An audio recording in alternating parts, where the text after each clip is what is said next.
Have you ever wanted a career where you actually manage your own time and schedule? Do you want to have a visible impact on society? Well, this may be the opportunity you're looking for. Today we set out to find out why someone might enter a research career and the impact research has on society. Like why it is what it is, So you need knowledge in computer science, on biology, also like social science. Like every day I manage to learn a new set of skills.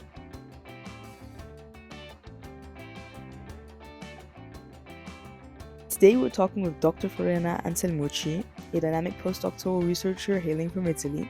She has studied and worked in Italy, France, and now the Netherlands, specializing in civil and geotechnical engineering. She's currently a postdoctoral researcher at the University of Twente and has been part of multiple research teams where she worked and published various research papers. The work she does has an impact on the engineering field. This is the Gen Z in STEM podcast. I'm your host, Maidrin, and I hope you're as excited as I am. Let's get to it. Well, welcome, Floriana. Thanks. Or as we can say, Dr. Anselmucci. Yes. Yeah. So today we're here to talk about like geotechnical and civil engineering, as well as what it's like to have like a career in research.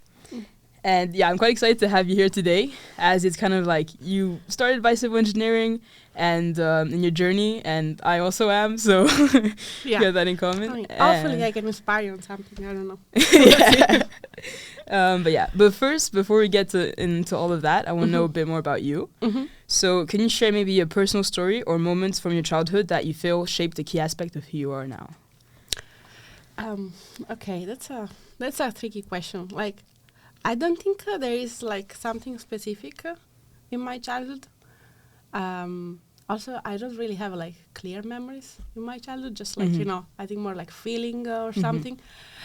So I think in general, like a series of experience or like people that you met, you know, like at school or in the family. I think in general, like this type of experience really like shaped me. But I think I'm still like on the shaping aspect. I haven't really like shaped my personality or like my way of being yet. Who knows? Yeah. Yeah, and I mean that's a very like deep like question, but yeah. Yeah, like like my childhood. Okay. Yeah, but no, but more like, is there like, well, you said talking to people. So is it like talking to people like what about specific topics that made you feel interested in like maybe sciences or something or what? Oh, yeah. Like I remember at school. Okay, maybe this is like a stereotype or something. I always like math and physics, okay? So, and it was also nice because sometimes I remember like at the elementary school, there was this teacher, Domitilla was her name.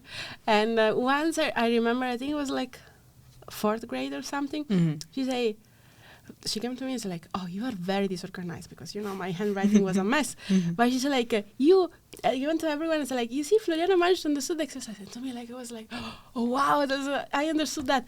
But, I mean, to me, it was like obvious what I did. But for her, then like showing off like that I did something good, I felt nice. Of course, nowadays, I never like to compare like, you know, also with the student and stuff. But I think it's nice maybe for a child sometimes to from people that is not like your close family to be brought up on something because maybe let you think about later on. And so I get what you mean though, because for me, well, I'm still like very very young. Yeah, of course. Yeah. But like definitely even like in high school, like specific teachers, like like pointing out specific things I even think about, like biology or something, like, oh, you have these connections, have helped me to actually pursue and like, you know, go into engineering. So yeah, that's a nice thought. Yeah. So okay, so now I'm even though I have to say that until I think I will say like 2nd year of high school. Yeah. I mean, when someone was asking me what you want to do, I always said that I wanted to become a vet.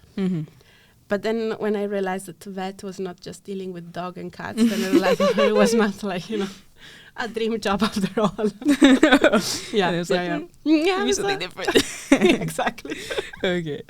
So, well, now going on after like the aspect that made you like to this day. So I would love to see like an overview of how you got to where you are now and the work you do now. So can you maybe provide a like brief overview of your academic journey, including maybe some of the countries you've been and things you've studied? Yeah. Okay, well, until like I did my bachelor and my master in Italy at the University of Calabria, which is a university in the south of Italy. And then during my last year of high school, I mean, the last 2 years of high school, I was actually thinking what I wanted to do, and then I decided I wanted to study civil engineer because I thought it was like cool and a pretty fundamental and needed, role in the world. Hopefully, it was the same as you had. I don't know. And so then I did my bachelor and master in civil engineering. But during my last year of the master, I was looking for an experience abroad, right? So I got a scholarship for Erasmus, but then I found this master, like a MDu in France, like, just the second year of the master, which was in geotechnical engineering and georisk. Okay, and I thought it was very interesting. So I also went through the course, and there was something that I actually never studied during my master. It were topics to me a bit different. So I thought it would be nice.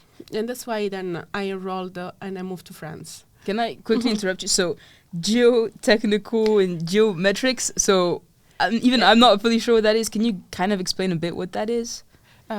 Geometrics? Geometric, yeah. No, okay. Geotechnical and geometric. Okay. Geotechnical and it's in general like all the science of civil engineer that is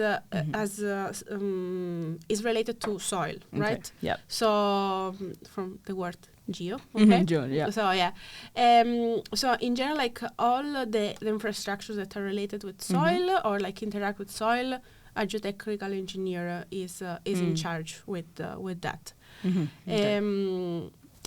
Just diving deeper into soils and things off of it. Okay. Yeah. Okay, and so then this is up till your master's? Yes. And then you did a PhD? Yeah. And postdoc? Yeah. So the PhD was in geomechanics, which is like the mechanics of the soil. So I would say it's maybe it's sub-subject of geotechnical engineering. Okay. Yeah, let's say so. Specifically, my the topic of my PhD was the interaction of living plants with soil, right? Okay. But at the micro scale, so like what happened really at the single particle scale. That was more or less the topic of my PhD. And then officially, I think my degree was, I'm not sure what really is on I think it's geomechanics or something, but I would say, like, it's civil engineering in general. Like, yeah. Okay.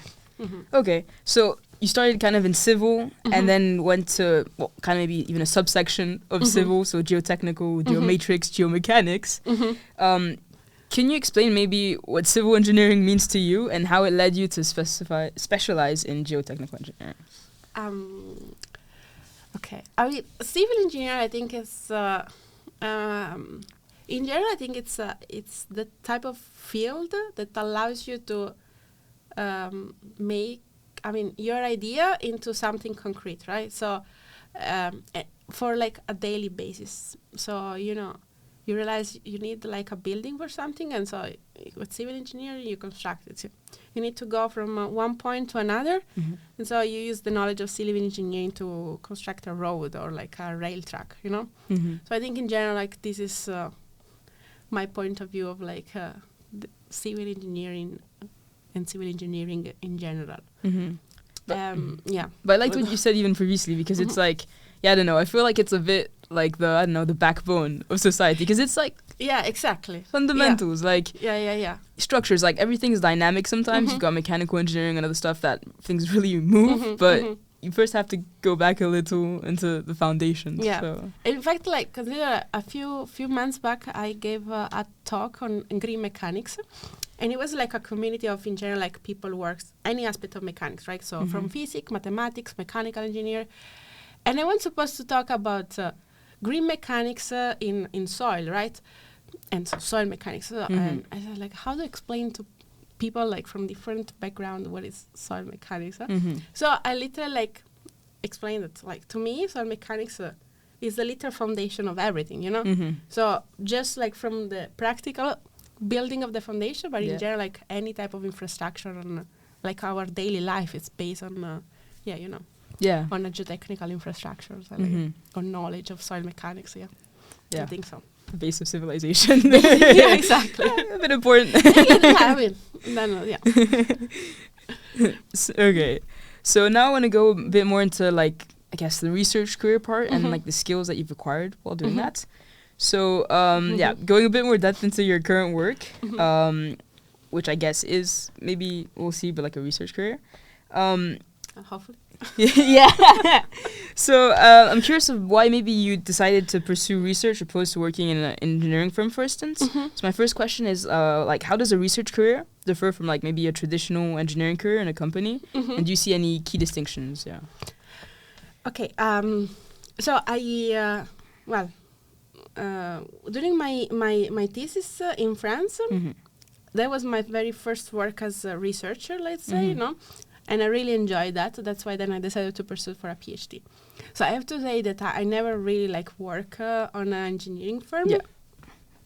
So I don't have experience on my skin on what does it mean working on an engineering firm. But I think that the main difference, I don't want to say nice or not nice, is that when you work for an engineering firm, what you do is like you apply the knowledge that you studied and then you need for a specific problem, right? Yeah. So it's a bit, maybe like a bit more automatic. Whereas I have the feeling that working as a researcher is a bit more interactive. Not just like for the work per se, but also the knowledge and that you have to apply, that you need. So, you know, you don't stop just as civil engineer or soil mechanics, right?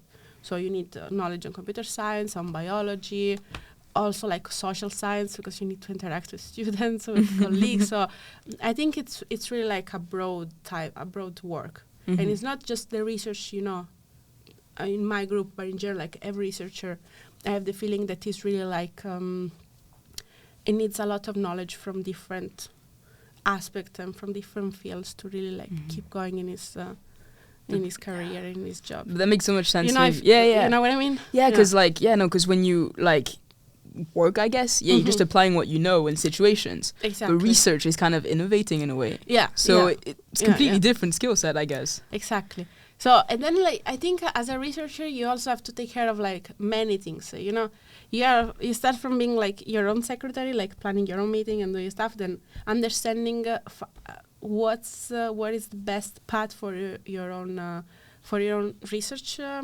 track, and then like also like the economical aspect of the project you have to take care of. Like, you know, like you have to be sure that you are within budget.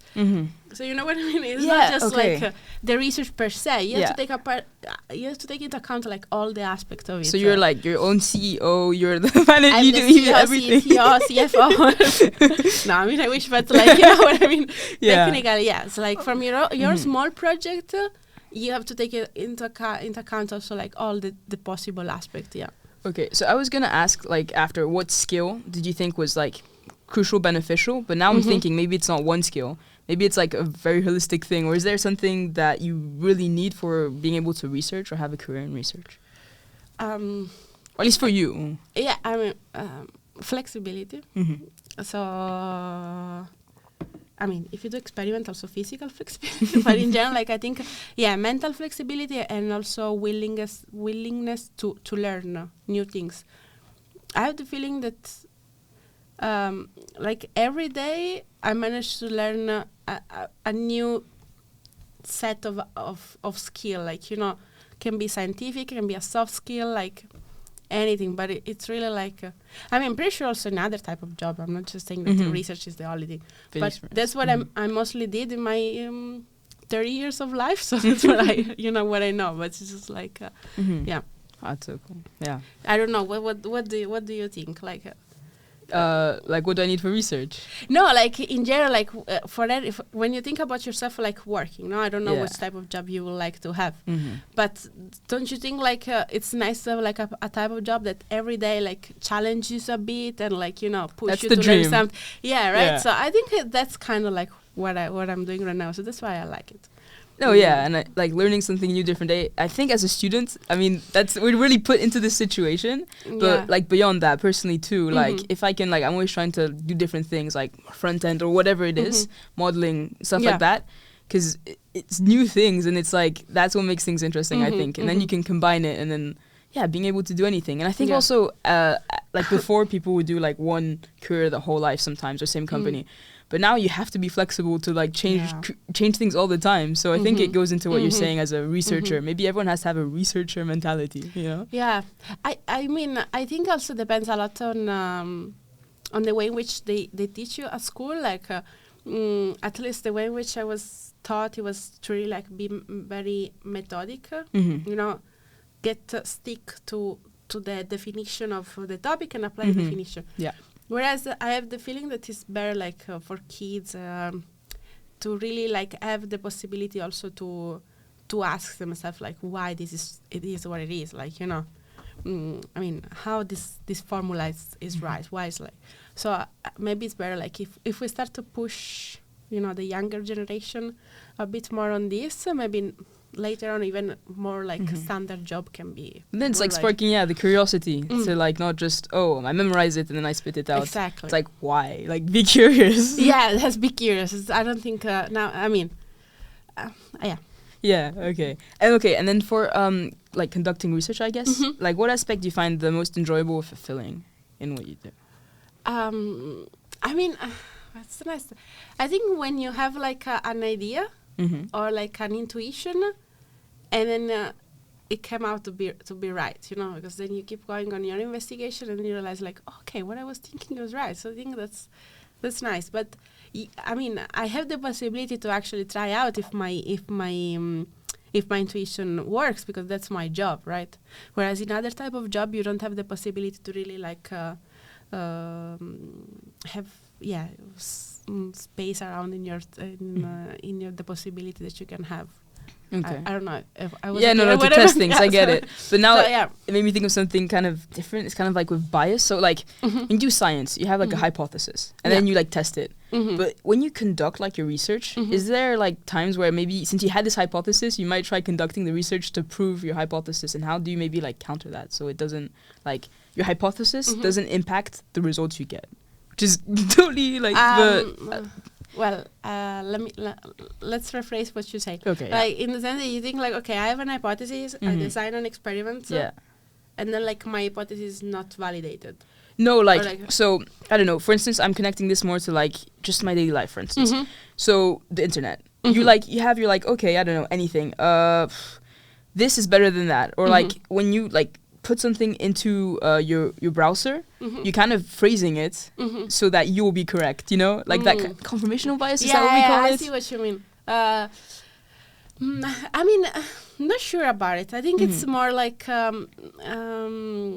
I mean, in science you have a lot of way to validate your theory. Like you know, for instance, in my own topic, let's assume plants, you know, grow in the soil in a specific way.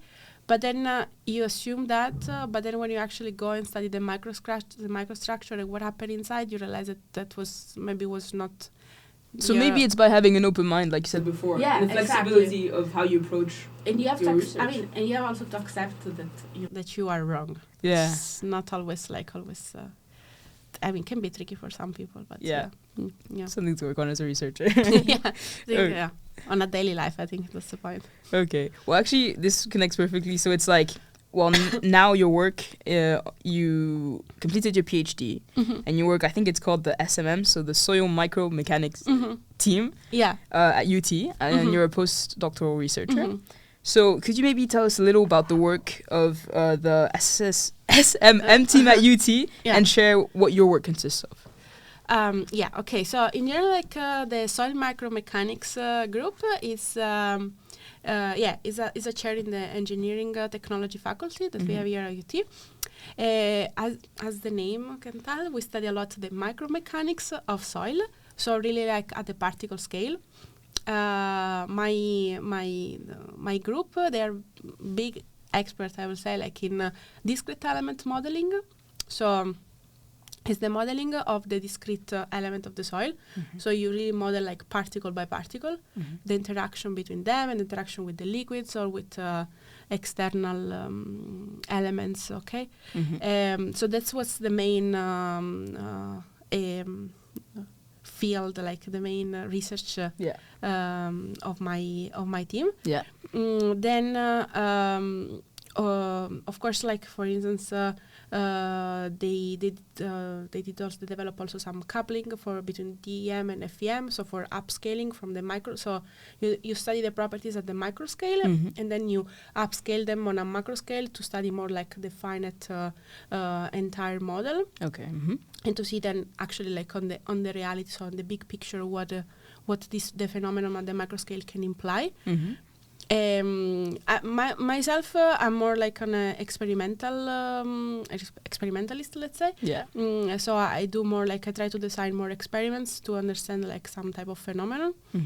But we kind of like try to compensate each other knowledge. That's usually how you build up a research team. For instance, last year we started developing like a small probe that is like earthworm shaped. Okay. To investigate the soil, to replace the standard CPT or SPT test for soil investigation. Okay. Of course, we have the knowledge about soil mechanics, but we don't have the knowledge on mechanical engineering and electronics. So that's why we hired a postdoc, Ilya, that now is working on this. So, we combine his knowledge on electrical engineering, and I think it's called like mechatronic, and our knowledge on soil mechanics, and try to develop like a new tool can then be used for the society. Wow. So in general, that's how you build a research team. I think it's a bit like, when you do a project, right, at the bachelor, and you have to make up like a team. So for instance, you have good skills, I don't know, in programming, but you know that you don't like that much, like, to write report. So maybe when you look around for like people which you would like to team up, maybe you go to look for someone that is better, like, that has a good writing skills. Yeah. You know what I mean? Yeah. Or maybe, you have to do like 3D modeling, right? So, like, okay, I know that guy works a lot with AutoCAD or with SolidWorks, so maybe I'll try to team up with him. So that's how you try to merge, knowledge and okay. So that's the way to get like a most productive team, I guess. Exactly. But then maybe this you kind of sort of answered, and tell me if you did. But so then is that like, so what team dynamics or components do you find most valuable in like fostering productive research environments? I think most important thing is sharing, right? So your knowledge or your results or your point of view, and of course, to be open to accept other people's opinion. I think that's very, very important. So, and does like ethnicity or gender, like diversity in general of backgrounds in a team, help, do you think, the overall quality of like what research you produce? I think it's a bit what we said before, right? The way in which at school you were like taught on how to approach problem, I think is different based on the different place from where you come from. So maybe this is having like a big variety of in your team. It really like helps you also to open your mind and understanding like other way of thinking or approaching different type of problems. It can be like science, but also like life problems. You know what I mean? Yeah.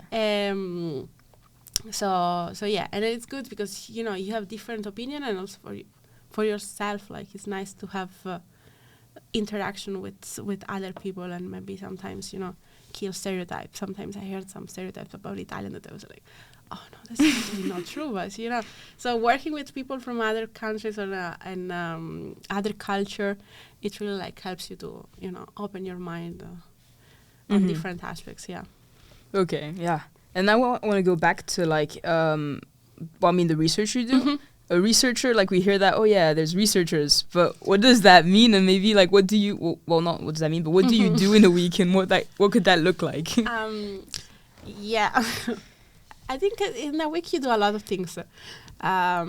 Again, like from teaching, and you've seen that, to planning, I don't know, a trip for like conferences or and then like doing your own research itself. So it really changes a lot. And recently, I've also been starting to get involved as a project manager for a European project that UT is gonna coordinate, and that's entitled in a lot of meetings with people from UT, people from other countries, from the different partners. And then later on, we're going to have 13 PhDs working on that. So probably there's going to be also interaction a lot with students. So I think that's the week. It's really you have many options of selection of type of job you can do.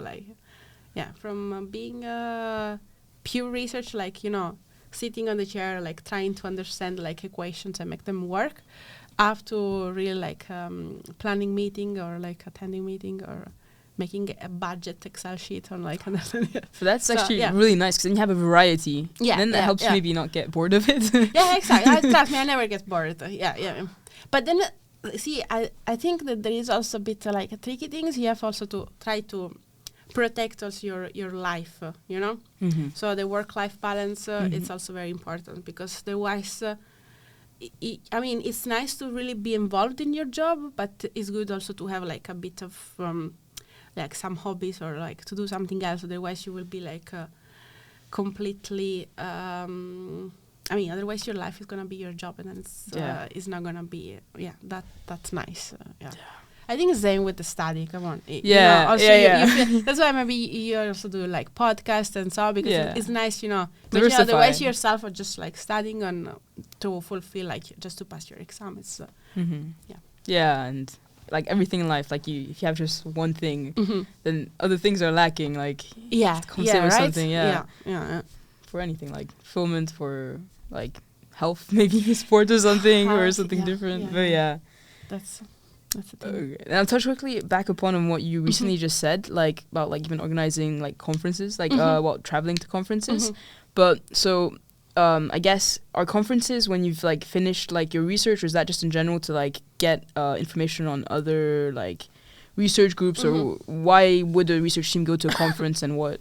In general, I think going to conference, publishing papers, it's a bit the ultimate goal, right, of your research, because you want to achieve something that that it's meaningful, and then you want to share with the community. Okay, so I think a conference in general, it's a nice hub, okay, to share your results, but also to learn what other people are doing, you know. So, and also networking, because you meet people from everywhere, and have collaboration, and start to collaborate and working together. Maybe, there are people from, South America that work on my same topic. It would be nice, to start working together. Because if you share your results, your side of the results and their side of the results, then maybe together we can get something even more meaningful for the society, faster. I know that makes a lot of sense, because it's all okay.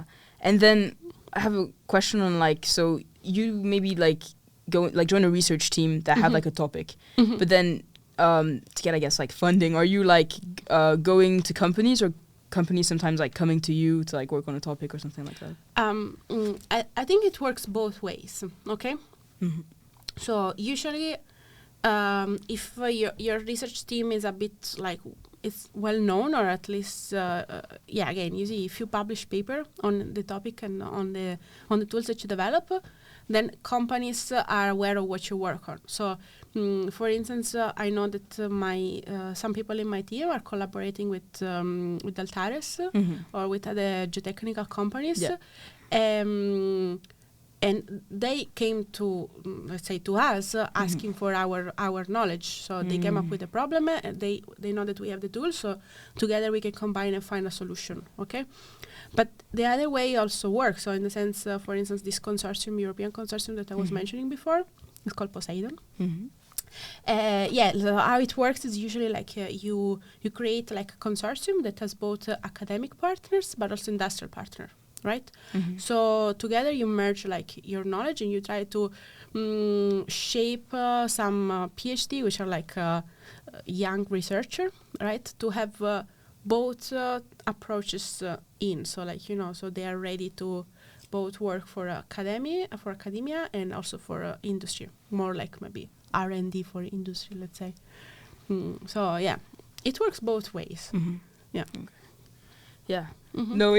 So no, like I see with like all this that these are all ways to like, I guess, like innovate research, and this does have quite a bit of impact in like society, even though like when you say researcher, for most people that doesn't mean much, but like now, like I know so much more, and like I feel like how much maybe like a researcher can have impact in society, like working directly instead of just like applying knowledge and like innovating. Yeah. So yeah, and yeah, so thank you for coming on. So you're considering a researcher path? I honestly don't know. I think I need to like try everything, but maybe. But I think people watching should. Yeah, you guys should know. But it's I think it's something different. It's nice. And then I mean, you always can come back. I mean, you can enter in research later on in your path. I have actually colleagues that started their PhDs like in their 40s. Oh, wow. Because, I mean, like you try out engineering for a firm's work, and then you realize that maybe that's what you like to do. So you start doing a PhD. And I mean, you go back to be like a student, let's say, but it's not really like, it's something in between. So, yeah. There is always still time in life to change path, and who knows. Okay. Well, thank you for coming on. Thank you. Thank you so much for listening to this episode. If you liked it, please share it with your friends and family, and stay tuned.